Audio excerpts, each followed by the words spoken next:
बच्चों, मेरा नाम है मोहित और आपका स्वागत है हमारे YouTube चैनल हिस्ट्री चैंपियन में। तो जैसा कि आप जानते हो, आपका जो पेपर होने वाला है प्राचीन काव्य आदिकाल व भक्ति काल का, उससे संबंधित बहुत इंपॉर्टेंट वीडियो लेके आया हूँ, जहाँ पे अपन डिस्कस करेंगे 6 प्रश्न व्याख्या से संबंधित। आपके सामने जितने भी प्रश्न होते हैं इंपॉर्टेंट, वो वाले डिस्कस करने वाले हैं, क्योंकि ऐसे वीडियो आपको बिल्कुल भी कहीं पर भी नहीं देखने को मिलेंगे।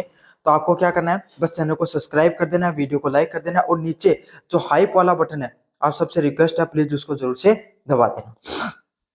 प्रश्न आपका, अविगत नाथ निरंजन गावे हरिदास। तो अविगत नाथ जो निरंजन है, वो हरिदास जी की जो पंक्तियां ली गई हैं, उससे अपन अपने को इसको विस्तृत रूप से अध्ययन करेंगे। ये वाली पीडीएफ आपको टेलीग्राम चैनल पे मिल जाएगी। टेलीग्राम चैनल का लिंक डिस्क्रिप्शन में है, वहां से जाकर जरूर से पढ़ लेना।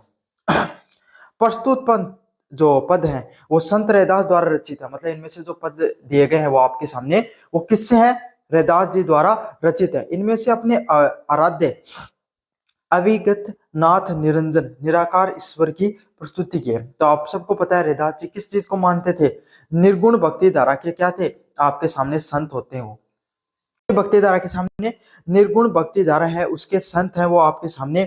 और वो ब्रह्म, सिर्फ जो ब्रह्म उच्च तत्व है, ब्रह्म को मानते हैं, जिसके अनुसार हर कण कण में आपके सामने क्या है? ईश्वर व्याप्त है। तो वो कहते हैं कि वो अपने आराध्य जो अविगत नाथ निरंजन, मतलब निरंजन ईश्वर कौन होता है? जो हर कण कण में आपके सामने व्याप्त होता है, हर जगह आपके सामने व्याप्त होता है, ब्रह्म तत्व को वो मानते थे।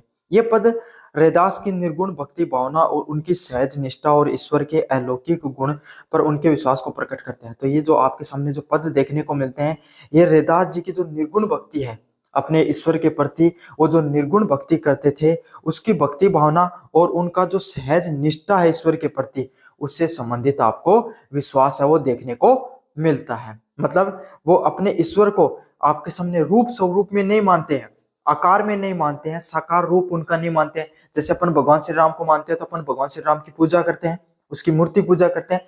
ऐसे जो निर्गुण भक्ति धारा के कवि होते हैं, वो किसी एक ईश्वर को नहीं मानते। जैसे राम, कृष्ण, शिव, हरि, किसी भी नाम का आप जो आप पूछते हो, वो उनको नहीं मानते हैं। वो क्या करते हैं आपके सामने? वो सिर्फ ईश्वर के जो सर्वोच्च तत्व होता है, ब्रह्म तत्व है, जो आपके सामने हर जगह व्याप्त होता है, उसको मानते हैं।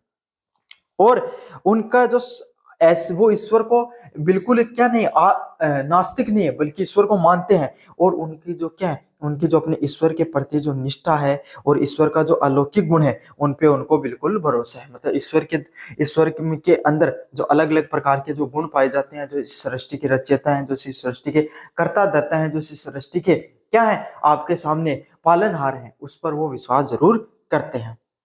रैदास जी कहते हैं कि मैं भी उस अविगत नाथ निरंजन का गुणगान करता हूँ। और क्या कहते हैं? मैं भी उस अविगत जो नाथ है, उसके जो निरंजन है, ईश्वर है, उसका भजन करता हूँ, उसका गुणगान करता हूँ। अविगत नाथ कौन है? व्यक्त है, इंद्रियों से देखा है, समझा नहीं जा सकता, वह निराकार है, गुणों से परा है और उसका कोई आकार नहीं। अविगत नाथ मतलब एक ऐसा ईश्वर जो हमारा शारीरिक रूप है। हमारा शरीर किससे चलता है? इंद्रियों से। आपके अंदर भावनाएं हैं, आप जैसा सोचते हो, आपके अंदर जो इच्छाएं उत्पन्न होती है, वो किसके द्वारा होती है? इंद्रियों के द्वारा उत्पन्न होती है। तो ईश्वर है वो इस इंद्रिय स्वरूप से ऊपर उठकर कुछ इससे ऊंचा सर्वोच्च तत्व है, निराकार है। निराकार है मतलब जिसके पास बहुत सारे गुण हैं और उसका कोई रूप व आकार भी नहीं है। और उसकी अगर अपन अच्छे से बात करें तो उसका कोई विशिष्ट रूप भी नहीं है, विशिष्ट आकार भी नहीं है। वो आपके सामने ईश्वर, ऐसा ईश्वर है। निरंजन का अर्थ है जो माया या किसी भी प्रकार के अंजन दोष से रहित है और पवित्र और निर्मल है। तो निरंजन का क्या अर्थ है? जो आपके सामने जो ईश्वरीय माया है, उससे पवित्र और निरंजन है, वो एकदम आपके सामने स्वच्छ निर्मल आपके सामने दिखाई देता है। रैदास ऐसे निर्गुण, निराकार व दोष रहित व निर्वचनीय ईश्वर की भक्ति करते हैं। और वो क्या करते हैं आपके सामने? रैदास जी ऐसे ही निर्गुण ईश्वर हैं, उसकी निर्गुण निराकार ईश्वर और दोष रहित ईश्वर की क्या करते हैं? वंदना और जो वंचना करने का कार्य करते हैं। तो इसी प्रकार का जो ईश्वर है, कण कण में व्याप्त है, जो उनको मानते हैं, तो उन्हीं की भक्ति करते हैं, उन्हीं की क्या करते हैं?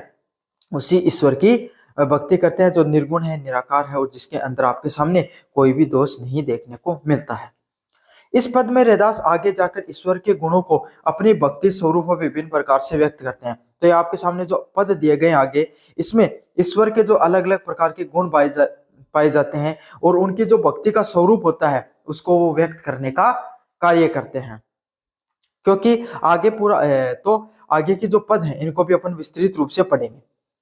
जो सब घट में समाया घट अंतर को धावे रैदास, मतलब यह मेरी अपनी पंक्तियां हैं। रैदास के भाव को समझाने के लिए क्या कहते हैं, उनका ईश्वर कण कण में व्याप्त है। वो क्या कहते हैं, जो घट घट में समाया, मतलब हर घट घट क्या होता है आपके सामने, हर हर मतलब आपके सामने घर घर में वो समाया हुआ है, हर वस्तु में वो समाया हुआ है।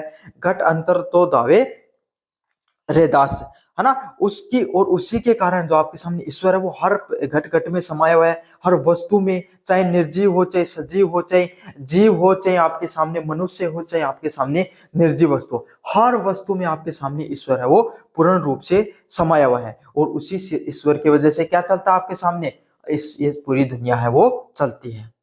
अगला है घट अंतर जो धावे रैदास, मतलब वो किसी भी एक स्थान तक या मंदिर तक सीमित नहीं है। मतलब वो किसी एक घट घट मतलब क्या होता है, एक मंदिर के रूप में। एक तो घट घट का अर्थ है हर जगह, दूसरे घट का अर्थ है मंदिर, कि वो सिर्फ मंदिर तक, क्योंकि अधिकतर भगवानों को मंदिर, मस्जिद, चर्च या फिर आपके सामने कोई धर्म स्थल पे सीमित कर दिया जाता है। तो रैदास जी इससे ऊपर उठकर बात करते हैं। वो क्या कहते हैं, ईश्वर किसी एक मंदिर में नहीं दिखेगा आपको, ईश्वर आपको हर कण कण में व्याप्त दिखेगा।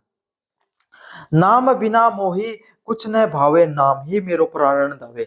मतलब रैदास जी के लिए ईश्वर का नाम स्मरण ही सब कुछ है। मतलब आपने उन लोगों को देखा होगा ना जो माला जप के भगवान का नाम लेते रहते हैं, राम राम राम राम राम राम, उस हिसाब से इसी तरीके से वो कहते हैं कि जो ईश्वर है उसके नाम जप में जो मुझे शक्ति दिखाई दी है, इस दुनिया में मुझे उससे अलावा कुछ नहीं दिखाई देता है। और नाम जप किसका करते हैं, जो उनका आराध्य ईश्वर है, निराकार निरंजन जो ईश्वर है, उसका वो नाम जप की बात करते हैं। उनके लिए उस निराकार ईश्वर का नाम ही उसके जीवन का आधार है। और जो उसके उनके लिए जो निराकार, जिसका कोई आकार नहीं है, जो हर कण कण में व्याप्त है आपके सामने ईश्वर, वही उनके जीवन का आधार दिखाई देता है। निराकार ईश्वर और उनका आधार है, और यही उन्हें परम शांति प्रदान करने वाला है। और यही चीज आपके सामने क्या क्या प्रदान करती है, वही चीज आपको परम शांति प्रदान करती है। मतलब वो आपके सामने क्या करती है, बहुत अच्छे से शांति देती है। अगर बार बार जब वो नाम लेते हैं, अपने ईश्वर का स्मरण करते हैं, तो उनके अंदर जो शांति है वो उनका मन विचलित होने से रुकता है। वे स्वयं को ईश्वर के दीन दास बताते हैं, और स्वयं को क्या कहते हैं कि वो ईश्वर है, जो उनका ईश्वर है, भगवान है, उसके दास हैं। और उनकी निम्न जातीय या सामाजिक स्थिति की परवाह न करते हुए केवल ईश्वर के प्रति वो अनन्य भक्ति करते हैं। रैदास वो श्रमकार जाति से आते हैं आपके सामने। उनकी उस समय वो जिस जाति से संबंध रखते थे, वो दलित जाति से संबंध रखते थे, और दलित जातियों को आपके सामने, या फिर जो नीची जातियों को भगवान ईश्वर की भक्ति करने का अधिकार नहीं हुआ करता था। लेकिन रैदास जी परंपरा से विपरीत चलते हैं, ईश्वर की भक्ति करते हैं, और उसी के कारण उन्हें क्या होता है, ईश्वर की प्राप्ति होती है। केवल ईश्वर के लिए कोई छोटा या बड़ा नहीं होता है, वह केवल भाव की भूखे हैं। और वो क्या कहते हैं आपके सामने, भगवान को किसी जाति से भी मतलब नहीं है, किसी धर्म से भी मतलब नहीं है, ईश्वर सबके हैं, हर कण में, पूरी दुनिया में, हर वस्तु, हर स्थान, हर जगह पे वो व्याप्त हैं, और उनको हर चीज सहजता से स्वीकार है। बस आपको क्या करना है, उनके प्रति खुद को समर्पित हो जाना है, उनको खुद को स्वीकार कर देना कि हे ईश्वर, हे दीनदयाल, मैं तो तुम्हारा हूं, तो मुझे स्वीकार कर लेना। अगला क्या, काव्यगत विशेषताएं। निर्गुण भक्ति, ये पद रैदास की निर्गुण निराकार ब्रह्म के प्रति अगाध है। मतलब रैदास जी क्या कहते हैं, ये आपके सामने जो निर्गुण भक्ति है, जिसमें कोई ईश्वर को नहीं पूजा जाता है, वो निराकार है। निराकार मतलब आपके सामने जिसका कोई आकार नहीं है, हर कण कण में व्याप्त है, और ब्रह्मा के प्रति अगाध श्रद्धा को दर्शाता है। और क्या दिखाता है, ब्रह्मा जी है, उसके प्रति उन्हें जो श्रद्धा है वो रखते हैं, उन्हें हर तत्व में उनको विलीन देखते हैं। देते भाव, कवि की दीनता और ईश्वर के प्रति पूर्ण समर्पण का भाव निहित है। यहाँ पे क्या दिखाया गया है, ईश्वर है, उसके प्रति दीनता का भाव, मतलब पूर्ण रूप से समर्पित। जैसे एक छोटा बच्चा ना, वो अपने माता पिता के क्या रहता है, एकदम बिल्कुल समर्पित रहता है। वो ऐसे बातें करेगा जैसे एकदम लाचार हो, असहाय हो। समझ में आ गया ना, इस तरीके से रहता है ना एक बच्चा अपने माँ बाप के सामने, जब वो उनसे लाड प्यार करता है, उसी तरीके से आपको भी रैदास जी भी यही कहते हैं, अगर आप ईश्वर के सामने खुद को एकदम समर्पित कर देना है इस प्रकार से, जैसे कि आप छोटे बच्चों जो लाचार है, जो असहाय है, जीवन में कुछ नहीं कर सकता, वो केवल ईश्वर पर ही समर्पित है। तो इस तरीके से का जो दैत्य भाव है, दीनता का भाव है, पूर्ण समर्था समर्पण का भाव है, वो देखने को मिलता है आपके सामने किसकी, रैदास जी की भक्ति के अंदर। भाषा की बात करें, ब्रज भाषा है जिसमें मिश्रित छदुकड़ी भाषा देखने को मिलती है, जो सरल व सहज है। मतलब जो रैदास जी की भाषा है वो कौन सी भाषा आपके सामने, ब्रज भाषा देखने को मिलती है। रैदास जी की कैसी भाषा देखने को मिलती है, आपकी ब्रज भाषा देखने को मिलती है, जो एकदम सहज है, सरल है और उनके भावों को व्यक्त करने का प्रयास करती है।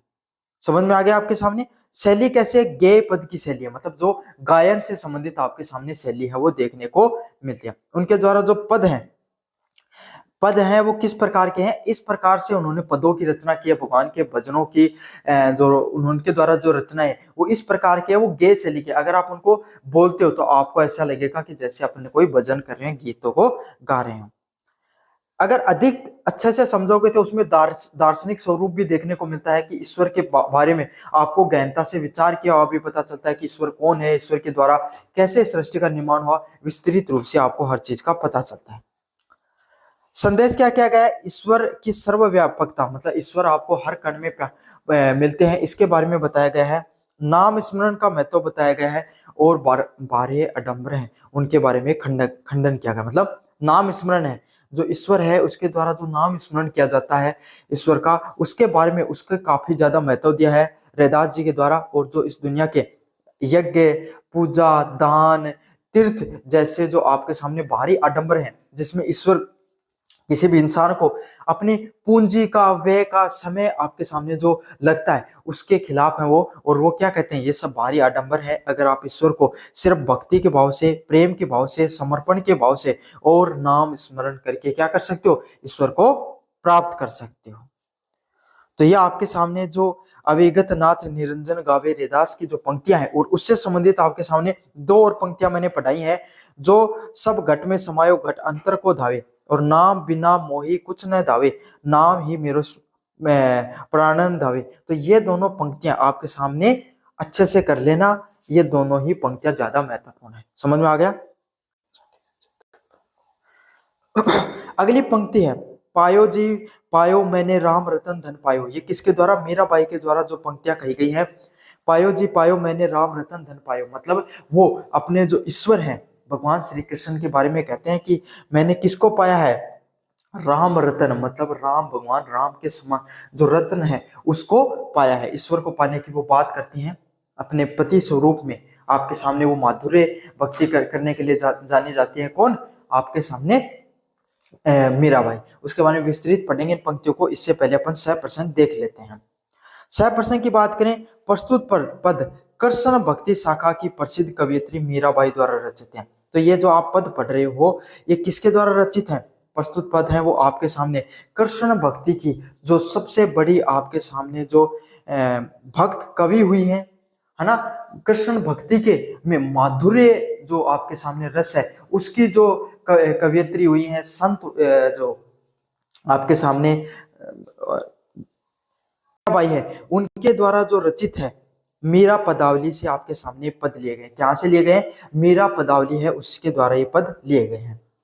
इस पद में मीरा ने अपने आराध्य भगवान श्री कृष्ण के नाम स्मरण को राम रतन धन के रूप में चित्रित किया। मतलब वो क्या करते हैं, आपके सामने भगवान श्री कृष्ण है उसको नाम स्मरण करते हैं, उनको बार बार जपते हैं, उनको अपना आराध्य मानते हैं, उनका प्रेम मानती हैं। तो उसको पाने से वो किस प्रकार से मानती हैं कि राम रतन के सामने धन, मतलब उन्होंने भगवान राम का या भगवान श्री कृष्ण की उपासना करके उनने एक बहुत बड़े खजाने को क्या कर लिया है, लूट लिया है। इस अलौकिक धन की प्राप्ति कर उसे असीम प्रसन्नता और आनंद प्राप्त होती है। ये जो आपके सामने अलौकिक धन की प्राप्ति करके उस प्राप्ति पर उसे असीम प्रसन्नता और आपके सामने आनंद है वो प्राप्त होता है। वो क्या कहते हैं कि उन्होंने जो ये जो धन पाया है भगवान श्री कृष्ण को प्राप्त करके, उससे क्या आपको उनको बहुत ही अच्छी मात्रा में उन्हें बहुत ऐसे लग रहा है कि जैसे कि उन्होंने पता नहीं दुनिया का सारा सुख है वो जीत लिया है, सारा का सारा धन है वो एक प्रकार से जीत लिया है। तो उन्होंने जो भगवान श्री कृष्ण की भक्ति के द्वारा जो प्रसन्नता और जो अलौकिक सुख को प्राप्त किया है, उसके उन्होंने इस लौकिक धन से काफी ज्यादा ऊपर बताया है। मीराबाई कहते हैं कि मुझे वो अपने गुरु की कृपा से राम कृष्ण नाम को ऐसा रतन रूपी धन प्राप्त हो गया। मतलब मीराबाई क्या कहते हैं, उन्हें जो गुरु है भगवान श्री कृष्ण का नाम, मीराबाई कहती हैं आपके सामने कि वो अपने गुरु की कृपा से राम कृष्ण नाम को ऐसा रतन रूपी धन प्राप्त हो गया जिसकी कोई कीमत नहीं है। मतलब वो क्या कहते हैं आपके सामने, जो लौकिक जो अपन जो धन पैसा जिसमें सोना चांदी गाड़ी घोड़े जो भी चीजें आपके सामने आती हैं, जो भी लौकिक धन है, उसके सामने जो मैंने ये जो भगवान जो कृष्ण की भक्ति करके जो आपके सामने जो धन कमाया है ना, वो कुछ नहीं है। समझ में आ गया आपके सामने, इस प्रकार की उसे प्रसन्नता व खुशी है, ये उन्होंने कहा है। कुछ अगली पंक्तियों को भी देखेंगे। वस्तु अमोलक अमोलक दी मेरे सतगुरु कृपा करी अपनायो। मतलब ये राम रतन रूपी धन मेरे सतगुरु गुरु ने मुझे एक अमूल्य वस्तु के रूप में प्रदान किया है। वो क्या कहते हैं, ये जो मैंने भगवान श्री कृष्ण की जो भक्ति की है, उससे मुझे जो आपके सामने सतगति और उससे मुझे जो प्रसन्नता खुशी मिली है, वो आपके सामने वो इतनी अमूल्य वस्तु है जो मेरे इस जो गुरु के द्वारा प्रदान की गई है, जिसका कोई मोल नहीं है।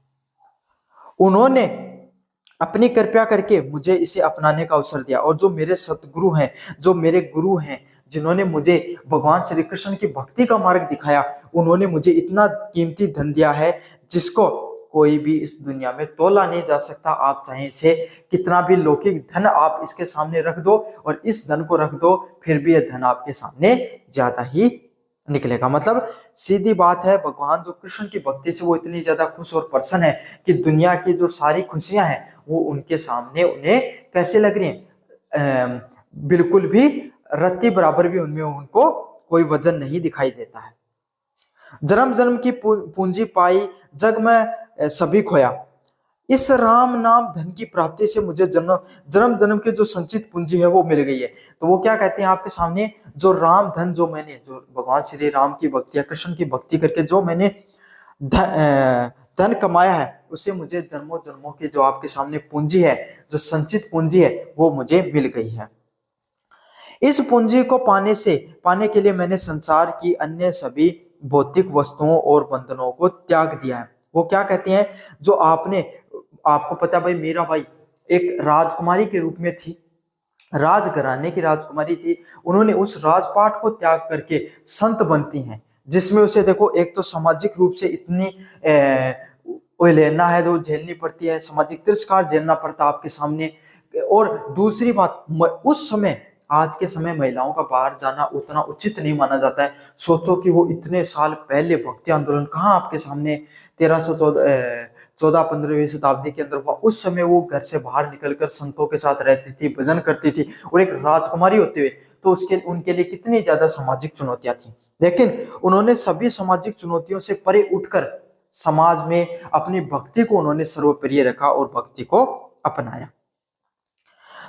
तो इसी भक्ति को स्पष्ट करते हुए कहती हैं कि भाई इस दुनिया में जो मैंने भक्ति करके जो धन कमाया ना, वो इस दुनिया में उससे बढ़कर कोई भी धन नहीं है। और इस धन को, इस पूंजी को कमाने के लिए, इस ईश्वर नाम को कमाने के लिए, ईश्वर की भक्ति को कमाने के लिए, अपने जो पति प्रेम में आपके सामने इसको मानती थी भगवान श्री कृष्ण को, उसको पाने के लिए मैंने संसार की सारी भौतिक वस्तुएं हैं उनको त्याग दिया है। मेरा मानना है कि आपके सामने संसार की वस्तुएं क्षण भंगुर है। वो क्या कहती हैं, इस दुनिया में जितनी भी मुझे वस्तुएं दिखाई देती हैं वो क्षण भंगुर है, कुछ देर के लिए आपके सामने उनका अस्तित्व है। कोई ये वास्तविकता भी है भाई, आप हो आज के समय, कोई भी इंसान है, आपके जितने रिश्ते नाते हैं वो जब कब तक है, जब तक हम अपने शरीर की वास्तविकता में है।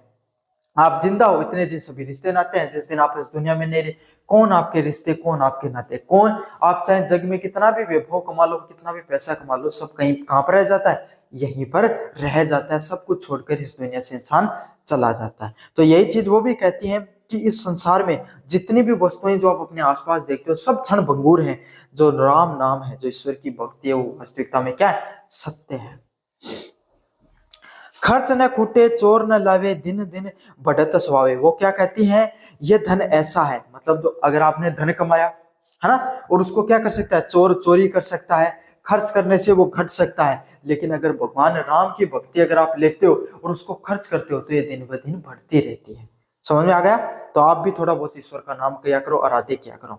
यह धन ऐसा है जो खर्च करने से कभी समाप्त नहीं होता। वो क्या कहते हैं, ये इस प्रकार का धन है जो कभी खर्च करने से कभी समाप्त नहीं होता है, बल्कि जितना खर्च करते हो उतना ही आपके सामने बढ़ता चला जाता है। यानी जितना भजन स्मरण करोगे उतना ही बढ़ता है। तो ईश्वर की भक्ति एक ऐसी भक्ति है जिसको आप जितना ज्यादा आप जो खर्च करते हो वो उतनी ही बढ़ती रहती है। इसे कोई चुरा नहीं सकता। और वो क्या कहती हैं कि ये जो आपके सामने ईश्वर की भक्ति है इसको कोई चुरा नहीं सकता, क्योंकि ये भौतिक धन नहीं बल्कि आत्मीय संपदा है। वो क्या कहते हैं, आपके सामने जो ये धन संपदा दिखाई दे रही है ईश्वर के द्वारा, ये कोई भौतिक संपदा नहीं, ये कोई आपके सामने ऐसा नहीं है कि आपने कोई 100 रुपए कमा लिए खर्च कर दिए तो घट दिए, ये ऐसा नहीं है। आप इसको जितना नाम स्मरण करके खर्च करोगे, राम राम जपते चले जाओगे, ये उतना ही बढ़ता है आपके सामने। जितना खर्च करोगे, शिक्षा भी ऐसी है, आप जितना ज्यादा पढ़ाई करते हो उतनी ज्यादा बढ़ती चली जाती है। और ये राम भक्ति भी कुछ ऐसी है, जितना ज्यादा खर्च करते हो उतनी ज्यादा बढ़ती चली जाती है। सत को नाव सत की नाव खेवटिया सतगुरु भवसागर तर आयो। वो क्या कहते हैं, जो सत की जो नाव है खेवटिया सतगुरु भवसागर तर आयो। मेरा कहती है मेरे लिए सत्य ईश्वर भक्ति की नाव है। वो क्या कहते हैं, मेरे लिए तो इस संसार में एक ही सत्य की नाव है, वो क्या है, ये जो ईश्वर है उसकी भक्ति ही मेरे लिए क्या आपके सामने जो सत्य है उसकी नाव है। आप मेरे सतगुरु इस नाव की खटिया नाविक हैं। वो क्या कहते हैं, मेरे लिए इस संसार में भगवान की जो भक्ति करना वो क्या एक नाव के समान बताया। और उस नाव के चालक नाविक किसको बताया, जो उनके गुरु हैं, जो उनका मार्गदर्शन करते हैं कि हमें किस प्रकार की ईश्वर की भक्ति करनी है और किस प्रकार उसे आगे बढ़ाना है। तो वो खुद को जो भगवान का स्मरण करना, भगवान की भक्ति को नाव का रूप बताया है। और नाविक किसको बताया आपके सामने, अपने गुरु को बताया है। उनकी कृपा से मैं इस भयानक भवसागर, और ये दुनियादारी है, ये संसार है जो भयानक है, जो कटु है आपके सामने, इसको उन्होंने क्या कहा, इसको भयानक भवसागर के नाम से जाना है। मतलब इस सागर के रूप में जाना है जो भयानक है, उससे मैं पार लगा सकती हूँ। क्यों, कोई भी आदमी, आपको पता भाई तैर के कितने दूर जा सकता है। अगर नाव में नाविक अच्छा मिल गया तो क्या कर सकता है, बहुत सरल और सुगम तरीके से आपके सामने तुरंत उस जो सागर है उसको पार कर सकता है। मीरा के प्रभु गिरधर नागर हरखी हरखी जस गायो। मीराबाई अंत में कहती है कि मेरे प्रभु तो कौन है, गिरधर नागर है। वो क्या कहते हैं, उसके उसके तो जो आपके सामने जो प्रभु है वो कौन है, गिरधर नागर है, पहाड़ उठाने वाले भगवान श्री कृष्ण है। उनकी इस अलौकिक कृपा और नाम धन की प्राप्ति से मैं अत्यंत हर्षित होकर, आनंदित होकर उनका यशगान कहते हैं। वो क्या कहते हैं आपके सामने, जो उनके जो अलौकिक जो कृपा है, उनके जो आपके सामने जो कृपा है, उससे क्या हो जाती है, मैं अपना जो धन है उसकी प्राप्ति से बहुत ज्यादा खुश हूं। मतलब मैंने उन्होंने जितना भी मेरे को जो दिया है इस संसार में, इन सबको पाकर मैं बहुत ज्यादा खुश हूं। और आनंदित होकर मैं क्या करती हूँ, उनका यशगान करती हूँ। पहले वाले पॉइंट की बात करें, आपके सामने भक्ति रस, माधुर्य रस देखने को मिलता है। यह पद मीरा की कृष्ण के प्रति अनन्य और माधुर्य भाव को भक्ति को दर्शाता है। तो ये यहाँ पर जितने भी पंक्तियां दी गई हैं, इसमें क्या है, मीराबाई के द्वारा भगवान श्री कृष्ण की भक्ति और उनका जो माधुर्य प्रेम भाव जो दिखाई देता है उससे संबंधित चीजों को बताया गया है। अगला है रूपक अलंकार। राम रतन धन के रूप में उन्हें रूपक अलंकार का बहुत ही सुंदर प्रयोग हुआ है। तो यहाँ पे राम रतन तो जो धन है उनका जो बताया गया उससे क्या है, रूपक अलंकार है, बहुत ही अच्छा प्रयोग हुआ है। जहाँ राम नाम को किस रूप में बताया, रतन रूप में बताया है। समझ में आ गया। रूपक अलंकार में एक दूसरे की उपमेय की उपमा से क्या की जाती है, आपने तुलना की जाती है। राजस्थानी मिश्रित ब्रज भाषा का प्रयोग हुआ है। और यहाँ पर किस भाषा का प्रयोग देखने को मिलता है, मिश्रित ब्रज भाषा है उसका प्रयोग देखने को मिलता है, जिसमें सरलता, मधुरता व भावनात्मक गहराई देखने को मिलती है। जो राजस्थानी जो मिश्रित ब्रज भाषा है उसका प्रयोग देखने को मिलता है, जिससे सरलता, मधुरता व भावनात्मक गहराई भी देखने को मिलती है। शैली की बात करें, गेय पद शैली देखने को मिलती है, जहां पर मीरा के प्रेम, त्याग, भक्ति व प्रकाष्ठा व्यक्त होती है आपके सामने। तो शैली उनकी किस प्रकार की देखने को मिलती है, गेय पदशैली देखने को मिलती है, जिसमें प्रेम, त्याग व भक्ति की प्रकाष्ठा भी आपको देखने को मिलती है। संदेश, सांसारिक धन की नश्वरता, ईश्वर के नाम स्मरण व शाश्वत महत्व का संदेश देखने को मिलता है। तो आपके सामने संदेश कैसा है कि सांसारिक धन कैसा है, नश्वर है, और ईश्वर का नाम क्या, हमेशा सदैव सजग रहने वाला है। तो ये आपके सामने प्राचीन काव्य, आदिकाल व भक्ति काल से संबंधित जितने भी महत्वपूर्ण पथ्य मैंने करवा दिए हैं, अच्छे से कर लेना है।